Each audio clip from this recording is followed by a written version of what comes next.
எல்லாருக்கும் வணக்கம். நாளைக்கு சித்திரை 1 தமிழ் வருட பிறப்பு. ஸோ தமிழ் புத்தாண்டு. நம்ம வழக்கம் போல நல்ல ஒரு பூஜை பண்ணுவோம். ஆக்சுவலாக இந்த பூஜை செய்யும்போது எல்லாரும் என்ன சொல்றாங்கன்னா, நீங்க விஷு மாதிரி கொண்டாடுறீங்க, இது விஷுதான் அப்படின்னு சொல்றாங்க.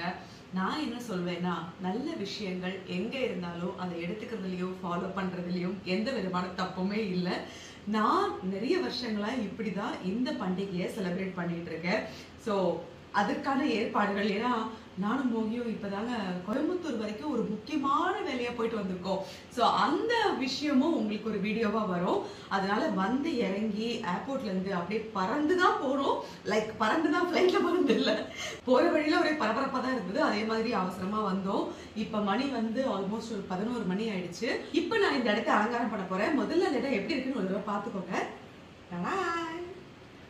சோ இந்த இடத்தை தான் நம்ம வந்து அழகா மாத்த போறோம். அது எப்படி? Tick tick tick tick tick.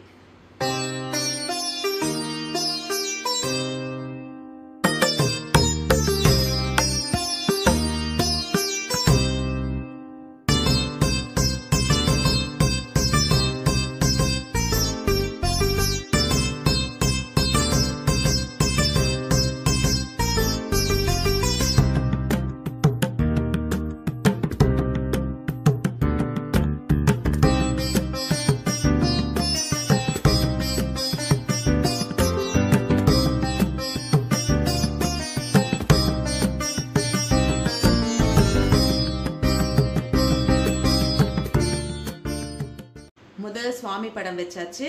நான் கிருஷ்ணர் ராதை படம் வச்சிருக்கேன். அடுத்தது இங்கே கண்ணாடி வச்சிருக்கேன். கண்ணாடிக்கு முன்னாடி இந்த மாதிரி தட்டு வச்சுக்கலாம்.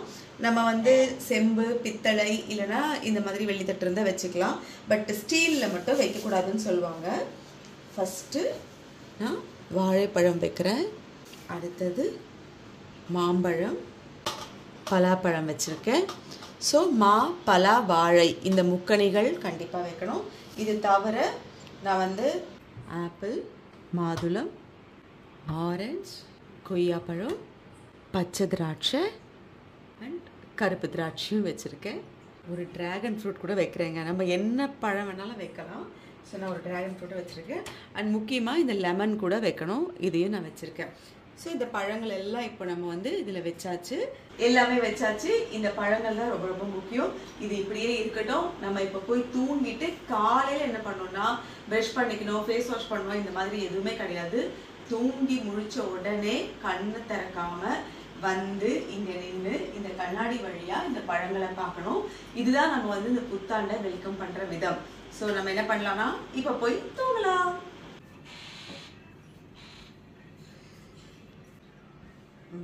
பாரு, உள்ள பாத்தியா? கண்ணாடியில பாத்தியா? Very good. போய் ரெடி ஆயிட்டு வா, ஓடு. சக்கரை பொங்கல் ரெடி ஆயிடுச்சு. இப்போ அதை மட்டும் இறக்கி வச்சுக்கலாம். இதுல வந்து முந்திரி திராட்சை தான் தாளிச்சு கொட்டணும். இப்போ வந்து கேரட் பாயசம் பண்ணலாம். ஃபர்ஸ்ட் ஒரு பேன் வச்சு 2 ஸ்பூன் எண்ணெய் விட்டு, நான் ஒரே ஒரு கேரட் தாங்க எடுத்திருக்கேன். ஒரு கேரட் இந்த மாதிரி திருவி எடுத்துக்கிட்டேன், நல்லா வாஷ் பண்ணிட்டு. அதை வந்து இந்த நெய்யில் போட்டுக்கலாம். நல்லா முதல்ல வதக்கிக்கணும். நெய்யிலேயே வதக்கிக்கணும். ஓரளவுக்கு நல்லா வதங்கினதுக்கப்புறம் 1/2 லிட்டர் பால் ஊற்றுக்கிறேங்க. அதில் நல்ல சிம்லேயே இது கொஞ்சம் நேரம் இந்த கேரட் இதில் வேகணும். அப்போ தான் நல்லாயிருக்கும். நல்ல பால் வந்து சிம்மில் வச்சுட்டு அப்படியே கொஞ்ச நேரம் தட்டு இப்படி வச்சுட்டு இது வேகட்டும். நம்ம வந்து இன்ஸ்டன்ட் வடை பண்ணலாம். நைட்டு ரொம்ப லேட்டாக எல்லா வேலையும் முடிச்சுட்டு படுத்தனா இந்த உளுத்து பருப்பு ஊற வைக்கவே இல்லைங்க. ஸோ அதனால் வந்து இன்றைக்கி ரவை வச்சு இன்ஸ்டண்ட்டாக வடை பண்ணிக்கலாம். ஒரு கப்பு ரவை எடுத்துக்கிட்டேன். ஒரு கப்பு தயிர் போட்டுக்கிறேன். நிறைய தண்ணி இல்லாமல் கொஞ்சமாக தண்ணி விட்டு முதல்ல இதை கொஞ்சம் அரைச்சிக்கலாம். அவ்வளோதான். இது பாருங்கள், இந்த மாதிரி ஒரு கன்சிஸ்டன்சியில் இதை அரைச்சி எடுத்துக்கலாம். இந்த ரவைங்கிறதுனால கொஞ்சம் தண்ணி ஊற்றிக்கிறேன்னா, அதுக்கப்புறம் பார்த்தீங்கன்னா கெட்டி ஆகிடும். இதுலேயே கொஞ்சம் உப்பு போட்டு கலந்து வச்சுக்கிறேன். கண்டிப்பாக இது 10 நிமிஷம் இருக்கணுங்க. அதுக்கப்புறம் தான் வந்து நம்ம வடை போட முடியும். தேவையான அளவுக்கு உப்பு போட்டு இதை மிக்ஸ் பண்ணி அப்படியே வச்சிடலாம். இப்போது கேரட் நல்லா வெந்தாச்சு, பால்லையே வெந்திருக்கு இல்லை. அவ்வளோதான். இந்த அளவுக்கு வெந்ததுக்கப்புறம் நம்ம வந்து சர்க்கரை சேர்த்துக்கலாம்.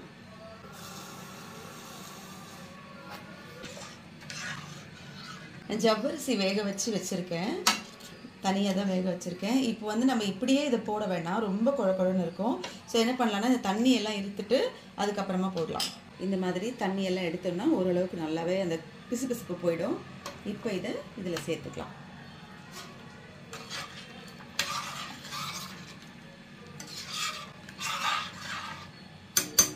அவ்வளோதாங்க, கேரட் பாயசம் ரெடி. இதில் கொஞ்சம் ஃபைனலாக கொஞ்சம் மில்க் மேட் மாதிரி ஆட் பண்ணிக்கிறேன், அது இன்னும் கொஞ்சம் டேஸ்ட் நல்லாயிருக்கும்.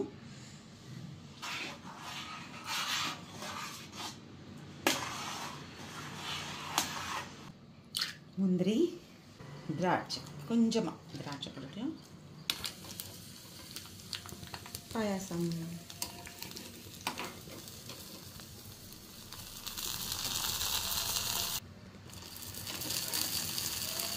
இதை இப்போ கலராமல் அப்புறமா கலரலாம்.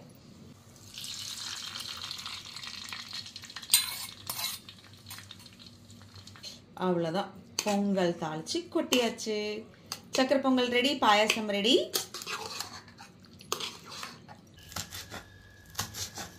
நம்ம இந்த ரவை மாவு பண்ணி வச்சுருந்தோம் இல்லையா வடைக்காக, அதில் பச்சை மிளகா, அப்புறம் கொஞ்சமாக கட் பண்ண வெங்காயம். நம்ம யூஸ்வலாக எப்படி பண்ணுறோமோ அதே ஃபார்மேட்டில் பண்ணிக்கலாம், நல்லாயிருக்கும். சொன்னால மாவு பாருங்கள் நல்லா கெட்டியாக வந்துடுச்சு. தேவைப்படுற அளவுக்கு இதை மிக்ஸ் பண்ணிவிட்டு அடுப்பில் கடாயை வச்சு எண்ணெயை ஊற்றி அப்படியே வடையை பட்டு பட்டுன்னு போட வேண்டியதுதான்.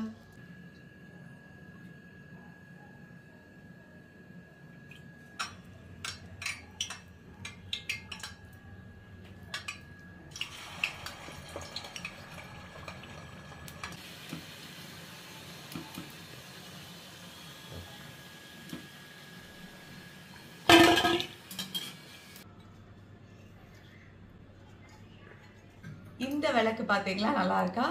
இது வந்து சங்கு சக்கரம் இருக்கிற மாதிரி ஒரு சின்ன அகல் விளக்கு மாதிரி வாங்கியிருக்கேன். ஆக்சுவலாக ஏப்ரல் இந்த சித்திரை 1ல் ஏதாவது ஒரு பொருள் ஒவ்வொரு வருஷமும் நான் வாங்குறேன். இது வந்து நம்ம பொருளும் சேரும், நம்ம சேர்த்து வைக்கிற காசுக்கும் ஒரு யூஸ்ஃபுல்லான ஒரு பொருள் வாங்கின மாதிரி இருக்கும். அண்ட் நம்ம வீட்டு மாடம் வாங்கியிருக்கோம்ல, ஸோ அதில் வைக்கிறதுக்கும் இது யூஸ்ஃபுல்லாக இருக்கும் அப்படின்னு வாங்கியிருக்கேன். நல்லா இருக்கா?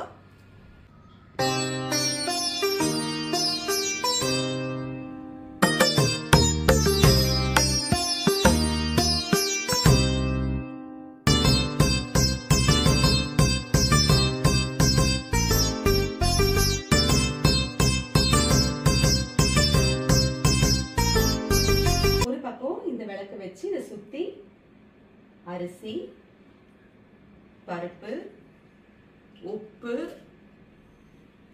பச்சை பயிறு, மொச்சக்கொட்டை அண்ட் வெல்லம். ஸோ இது பார்த்தீங்கன்னா நம்ம வீட்டில் நம்ம அன்றாடம் பயன்படுத்துகிற அத்தனை பொருட்களும் நம்ம வீட்டில் அள்ள குறையாமல் இருக்கணும் அப்படின்னு வேண்டிட்டு வைக்கிறது தான் அரிசி. இப்போ வந்து தானிய வகைகளில் பார்த்தீங்கன்னா அரிசி, பருப்பு இந்த மாதிரி எல்லாமே வச்சுருக்கோம். உப்பு அண்ட் வெல்லம், இனிப்புக்கு வெல்லம் வச்சுருக்கோம். ஸோ அந்த பக்கம் அதே மாதிரி. இப்போ இந்த சைடில் எல்லா மங்களகரமான வஸ்துக்களும் வைக்கலாம். ஃபஸ்ட்டு நான் தேன் வைக்கிறேன், மஞ்சள், குங்குமம், சந்தனம், அப்புறம் கல்கண்டு. இங்கே ட்ரை ஃப்ரூட்ஸ் எல்லாமே வச்சுருக்கேன், முந்திரி, திராட்சை, அக்ரோட் எல்லாமே வச்சுருக்கேன், பாதாம் எல்லாமே வச்சுருக்கேன். அடுத்தது இது வெத்தலைப்பாக்கு, மஞ்சள் குங்குமம், இந்த மஞ்சள் கொம்பு, பூ, அப்புறம் இதில் வந்து பச்சை கற்பூரம், ஏலக்காய், கிராம்பு வச்சுருக்கேன். ஸோ இந்த பக்கம் இது எல்லாமே வச்சிடலாம். இப்போ ஃபுல்லாக வந்து பூ அலங்காரம் பண்ணிடலாம்.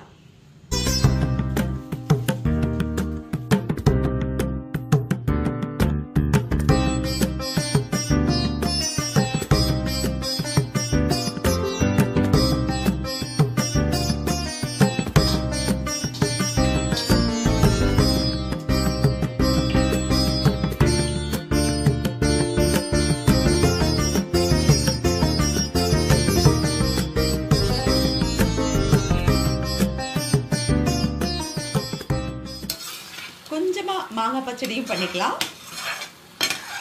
இதோட ஃபுல் ரெசிபி வந்து குட்டி வீடியோல இருக்கு. இந்த புத்தாண்டுல எப்படி உவர்ப்பு, உரப்பு, காரம், புளிப்பு, இனிப்பு, கசப்புன்னு அத்தனை சுவைகளும் அடங்கிய பச்சடியை முதன்மையா வச்சு நம்ம எல்லாம் செய்யறோமோ, அதே மாதிரி இந்த தீபஜோதியின் பஞ்சதீப விளக்கேற்றும் எண்ணெயை ஊத்தி நம்ம விளக்கு ஏற்றும் போது சந்தோஷம், ஐஸ்வர்யம், மன அமைதி, ஆரோக்கியம் இது எல்லாத்து கூட எப்பவுமே வீடு முழுக்க நிறைஞ்சிருக்கிற பாசிட்டிவிட்டி இது அத்தனையும் சங்கமிக்குங்க.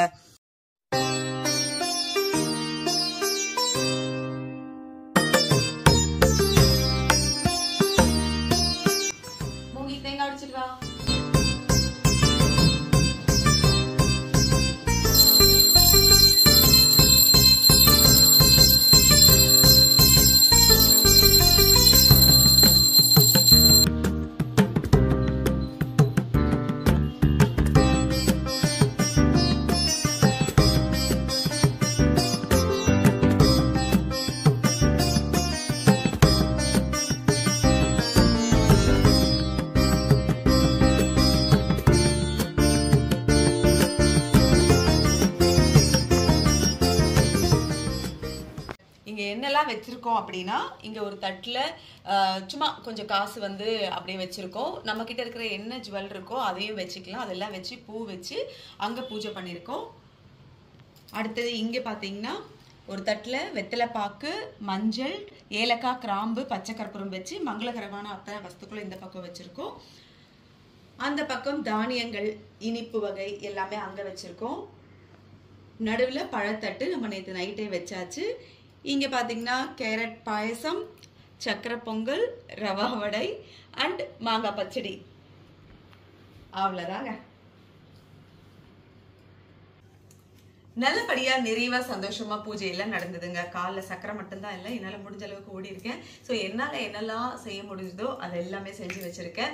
இந்த தமிழ் புத்தாண்டு பிறந்திருக்கும் குரோதி வருடம் நம்ம எல்லாருக்கும் சந்தோஷத்தையும் நிம்மதியையும் ஆரோக்கியத்தையும் ஐஸ்வர்யத்தையும் கொண்டு வரணும் அப்படின்னு மனசார வேண்டிப்போம்.